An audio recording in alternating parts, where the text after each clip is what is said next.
para sa lahat naman ng mga politiko at bahagi na ng gobyerno na nagnakaw sa atin, nagnanakaw sa atin, mga nakatingin habang may nagnanakaw sa atin, mga kasama ng mga nagnanakaw sa atin, mga alam na may nagnanakaw pero hindi nagsasalita, mga kasama ng mga nagnanakaw, mga nagtatago ng magnanakaw. Isa lang ang gusto naming sabihin sa inyong lahat. Patawad kay Father pero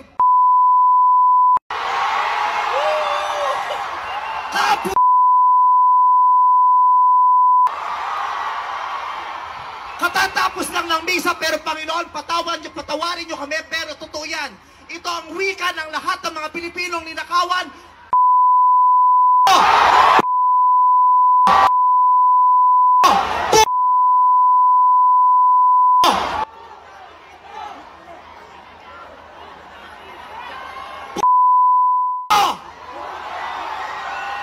Tapos na ang panahon ng mga mababait at ng mga resilient.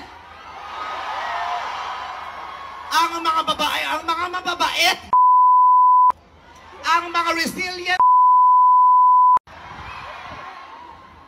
hindi nauubra sa atin yung bait-baitan, kimi-kimian, tahimik-tahimikan, patawad pero hindi po.